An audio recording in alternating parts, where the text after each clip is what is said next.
भाई भाई ये बहुत दिखे आ रहे के बानी जान खाने वाले मर्द हैं। ठीक बा आप हिम्मत देने के बजाय आप हिम्मत हमनी के बानी जा हमनी के लड़ाई लड़ल जाई। ठीक बा चलिए आइए सर थोड़ा खाना उना सब ध्यान दिए सर। अरे लग रहा है कि ज्यादा ध्यान दे रहे हैं। ध्यान दिए सर ध्यान दीजिएगा सर। 6 साल में नहीं होगा 6 दिन में। लेकिन उसके पीछे क्या क्या रीजन हो सकते हैं मनीष कश्यप को जेल में डालने के। सबसे पहले ये बंदा जिस तरह से अपनी न्यूज रिपोर्टिंग करता है, जिस तरह से लोगों में पॉपुलर है, एक इंडिविजुअल आदमी कहाँ से निकलकर कहाँ तक पहुँच गया और किसके खिलाफ बोलता है, मतलब हमेशा वो गलत के खिलाफ बोलता है जो लोगों को पसंद नहीं आता। बिहार में जो पॉलिटिक्स है जातिवाद वाली, उन लोगों को पसंद नहीं आता। जब कोई आपके खिलाफ सच दिखाता है तो आपको स्वतः अच्छा नहीं लगेगा। अगर मैं कुछ गलत कर रहा हूँ, मेरे खिलाफ कोई कुछ बोलेगा सही बात, तो मुझे लगेगा अरे ये तो मुझे एक्सपोज कर रहा है। तो ये सब वही चीज़ें हैं, जब लोग के साथ ये सब चीज़ें होती है तो अब तेजस्वी यादव एक्सपोज हो रहे हैं कि किस तरह से बिहार में क्या क्या हो रहा है, किस तरह से धांधली की जा रही है। सबसे पहले इसको इंडिविजुअली टारगेट इसलिए किया गया क्योंकि न इसके पास कोई पॉलिटिकल बैकग्राउंड है, जो कोई बहुत बड़े नेता का हाथ सर पे हो जो मतलब जेल जाते ही इसको बेल मिल जाएगा। बहुत सारे मीडिया हाउसेस ने इस न्यूज़ को फैलाया, फेक न्यूज़ में बहुत सारे कंट्रीब्यूशन रहे बहुत बड़े बड़े मीडिया हाउस के, लेकिन पकड़ा गया सिर्फ एक इंडिविजुअल यूट्यूबर को जो सच के साथ खड़ा रहता है। भाई उसने जब मुद्दा उठाया था तो ऐसा नहीं है कि सारी वीडियो तमिलनाडु से फेक ही आ रही थी। आपने भी देखा हुआ है ट्रेन में किस तरह से अगर आप हिंदी बोलते हैं तो आपको मारा जाता है, किस तरह से किया जाता है। लेकिन नहीं, सच दिखाने को बिहार में एक्सेप्ट नहीं करता। यहाँ की जो जंगल राज की सरकार है, तेजस्वी की सरकार है, वो एक्सेप्ट नहीं कर पाती सच को, क्योंकि भाई अभी उसके बाद ईडी सीबीआई सबके छापे पड़ रहे हैं। जो इतने बड़े बड़े घोटाले कर रहा है वो एक अदना सा यूट्यूबर मनीष कश्यप को। अब मनीष कश्यप को तो हालांकि इन्होंने इनका कद बहुत ऊंचा कर दिया। इस गिरफ्तारी के बाद उनका कद बहुत ऊंचा हो गया है। लोगों को लगता है क्या कहते हैं, अगर गिरफ्तार कर लेंगे, ये करके प्रताड़न करके किसी के आवाज़ को दबा देंगे तो ये होने वाला नहीं है। एक समय हुआ करता था जब लोग बिहार में ऐसी चीज़ें होती थी, आवाज़ की आपको दबा दिया जाता था, पत्रकारों को मार दिया जाता। हालांकि आज भी ये कम नहीं हुआ है, आज भी पत्रकारों के साथ वही हश्र हो रहा है जो पहले होता आया था। लेकिन आज आप किसी की आवाज़ दबा नहीं सकते। लोग ओपनली समर्थन में आ रहे हैं, रिलीज मनीष कश्यप का ट्रेंड कर रहा है। तो ये तेजस्वी के लिए अच्छी खबर नहीं है बिल्कुल, क्योंकि जिस तरह का बदले की भावना वाली जो ये काम किया गया है, अब उनके ऊपर नए नए केस डाले जा रहे हैं। अब सोचिए कि बिहार में होर्डिंग लगाने के ऊपर उनके ऊपर केस डाल दिया गया है। मतलब आप होर्डिंग बिना परमिशन के क्यों लगाए? अगर आप बिहार के पटना में आ जाएं तो आपको पता चलेगा कि हाँ लाखों ऐसे होर्डिंग लगे हुए हैं, टीचर्स के, बड़े बड़े लोगों के, क्लासेस के, इतने प्रचार होर्डिंग विदाउट परमिशन। लेकिन नहीं, पकड़ना किसको है? मनीष कश्यप ने होर्डिंग लगाया था, उसको वो टारगेट करना है। यहाँ पे लाखों, आपके हर गली हर कोने में इतने होर्डिंग देखने को मिलेंगे ना, अगर बिहार पुलिस पकड़ने को होना तो जेल भर जाए पटना का। लेकिन इतने लोग यहाँ पे हैं, इतने होर्डिंग लगे हुए हैं, लेकिन होर्डिंग का एक चार्ज लगा दिया गया इनके ऊपर कि उन्होंने गैर कानूनी ढंग से होर्डिंग लगाया। बिहार पुलिस एक तरह से कठपुतली हो गई है तेजस्वी सरकार की। यहाँ पर जो अभी तेजस्वी जंगल राज इस तरह से चल रहा है, जो तेजस्वी कह रहा है, बिहार पुलिस को वही करना पड़ेगा। जो सत्ता में होगा वो जो बोलेगा उसको करना पड़ेगा। ये तो बात सही है, हर जगह वही होता है। आपने देखा होगा अर्नब गोस्वामी के साथ क्या हुआ था जब वहाँ पर महाअघाड़ी की सरकार थी। अर्नब गोस्वामी के साथ भी कुछ ऐसा ही किया गया था, लेकिन उन्हें 5 दिन में कोर्ट से बेल मिला क्योंकि वो बहुत बड़े हस्ती थे। लेकिन अब पता नहीं मनीष कश्यप को कितना टाइम लगेगा या कोई नहीं जानता। हम आशा करते हैं कि उनको बेल जल्दी से मिले। बिहार पुलिस इतनी तत्पर है कार्रवाई में कि पूछे मत। उनके अरेस्ट होने के बाद भी छापे पड़ रहे हैं जगह जगह पे, कहीं यहाँ पे छापा, कहीं वहाँ पे छापा, यहाँ पे छापा।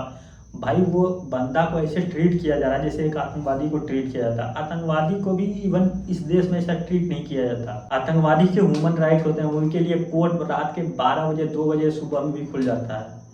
लेकिन इस बंदे को ऊपर ऐसे छापेमारी की जा रही है जैसे इसने कोई मर्डर किया हो, कोई लूटपाट, हीरोइन, गांजा का तस्कर कर रहा हो, ऐसा कुछ कर रहा हो।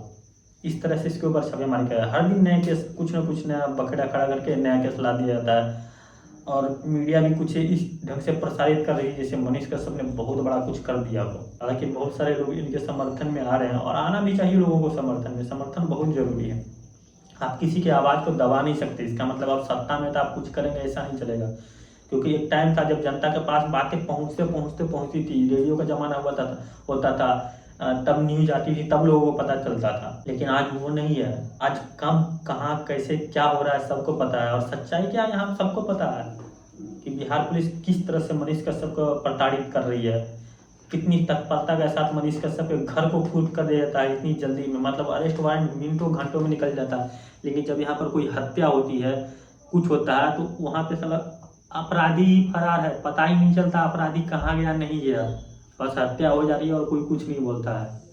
यहाँ की सरकार तो ऐसी है, यहाँ की पुलिस ऐसी है, मतलब एक यूट्यूबर को गिरफ्तार करने में इतनी तत्परता दिखाई जा रही है। एक नया कांड हुआ है बिहार में, बिहार के पटना स्टेशन पर हालांकि बीएफ चल रहा था, 3 मिनट तक बीएफ चला। पटना जंक्शन का 10 नंबर प्लेटफार्म में देखिए एलईडी में डायरेक्ट चालू है, ऊपर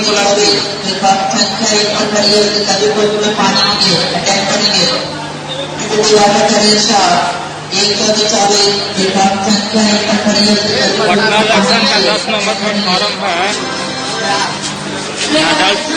वीडियो चालू है।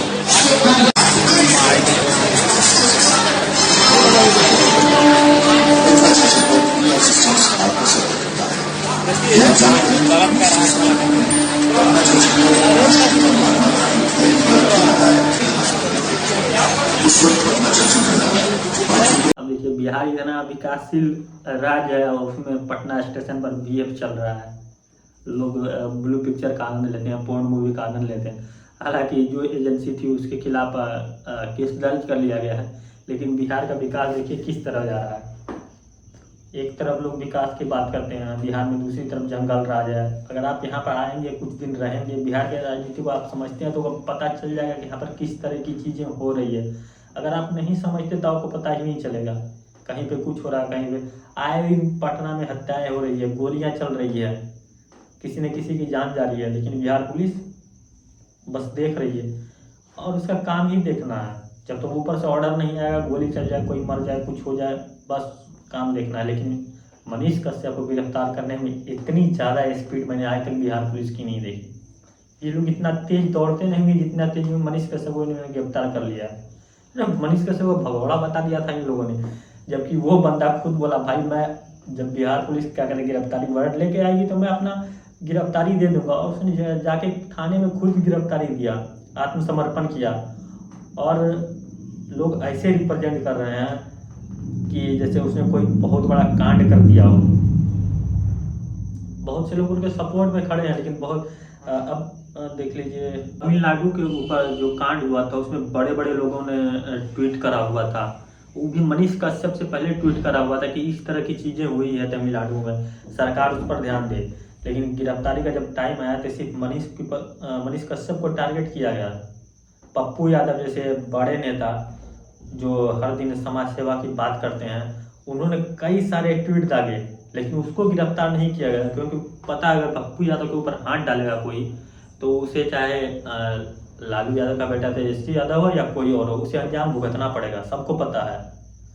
लेकिन आप मनीष कश्यप के ऊपर हाथ डालेंगे तो आपका कोई कुछ नहीं कर सकता, क्योंकि ना उसके पास कोई पॉलिटिकल बैकग्राउंड है, ना कोई सपोर्ट है, बस जनता का प्यार है, जो है बस जनता के प्यार है। जनता ने उन्हें यहाँ लाके खड़ा किया और आज तेजस्वी यादव ने उन्हें हीरो बना दिया। ये जो कांड हुआ इससे ये नीचे की तरफ नहीं गए, उनका डाउनफॉल नहीं होगा, अब वो ऊपर की तरफ जा रहे हैं, जिससे बस बहुत सारे लोग नहीं जानते थे जिन चीज़ों को कि क्या सच है क्या गलत है, कैसे कैसे क्या हो रहा है या मनीष कश्यप कौन है। आज नेशनल मीडिया उसको कवर कर रही है और मनीष कश्यप देश के हीरो बन रहे हैं। तेजस्वी जैसे गुंडे का इसमें बहुत बड़ा हाथ है। जिस तरह से जंगल राज फैला हुआ है तो कोई भी भाई उसके खिलाफ बोलेगा ही, क्यों ना बोले। आप दिन दहाड़े हत्याएं करवा रहे हैं, ये कर रहे हैं, वो कर रहे हैं, आपकी सरकार आते ही एक हत्या ग्राफ ऊपर की तरफ चल जाता है तो लोग तो आपके खिलाफ आवाज उठाएंगे ना। और इवन मनीष कश्यप छोटी छोटी बातों का भी रिपोर्टिंग करता था। रोड अगर टूटा हुआ है तो क्यों टूटा हुआ है, नल से पानी निकल रहा है तो क्यों निकल रहा है, पानी का वेस्टेज क्यों रहा है, हर मुद्दे पर उसका कमेंट आता था। ये सब चीज़ें सरकार को शोभा नहीं देती। अब सरकार अपनी नाकामयाबी तो दिखाएगी नहीं, और वो बंदा सरकार के हर चीज़ को टारगेट कर रहा है। मतलब यहाँ पर आपकी जिम्मेवारी है, सरकार की जिम्मेवारी है क्या करना है क्या नहीं करना है, तो उन्हें करना पड़ेगा ना। जब वो नहीं करेंगे, एक पत्रकार जाकर इन सब चीज़ों को पॉइंट आउट कर रहा है कि इस तरह की चीज़ें हो रही है, आप उसको ठीक करने के बजाय उस बंदे पर केस पे केस डाले जा रहे हैं, उसको गिरफ्तार कर देते हैं। मतलब आप अपने सिस्टम को ठीक नहीं करेंगे। अब बिहार में किसको नहीं पता है कि दारू बैन है, और बिहार में ऐसा नहीं है कि दारू बैन है, कहने के लिए सरकार के राज्य में दारू बैन है। आपको अगर यहाँ पर हर गली मोहल्ले में जहाँ पर आपको दारू चाहिए, शराब चाहिए, वहाँ पे मिल जाएगी, होम डिलीवरी हो जाएगी दारू की। और सरकार कहती है कि बिहार में दारू बंद है। आपको इवन पटना पुलिस स्टेशन के बगल में आपको दारू मिल जाएगा। पटना पुलिस इसमें पूरी तरह से लिप्त है। अब ऐसे ही नहीं खबरें आ रही है कि बिहार में यहाँ पे दारू पकड़ा गया। अगर बिहार में दारू बैन है तो दारू आ कहाँ से रहा है? शराब बैन है। बस ये सब दिखावा है, खोखला है। और ये जो पैसे होते हैं ना कमीशन के, ये सारे ऊपर तक जाते हैं। बिहार में कुछ इस तरह से दारू का खेल चल रहा है। और इन सब चीज़ों को जब कोई बाहर निकाल के जनता के सामने रखता है और जनता को लगता है जनता ठगा हुई महसूस कर रही है, तो वो अपना पॉलिटिकल बैकग्राउंड यूज करके इस तरह से लोगों को फंसाया जा रहा है, ताकि आप आगे चलकर उनके खिलाफ न बोल सकें। तेजस्वी यादव यही चाहते हैं कि उसके खिलाफ कोई ना बोले, तो बस वही एक बदले की भावना के द्वारा की गई ये सब चीज़ें हैं। लेकिन मैं आशा करता हूँ कि मनीष कश्यप को जल्द से जल्द बेल मिले। अगर ये वीडियो पसंद आए तो वीडियो को लाइक कर दीजिए, चैनल को सब्सक्राइब कर लीजिए, इस वीडियो को ज़्यादा से ज़्यादा शेयर कीजिए।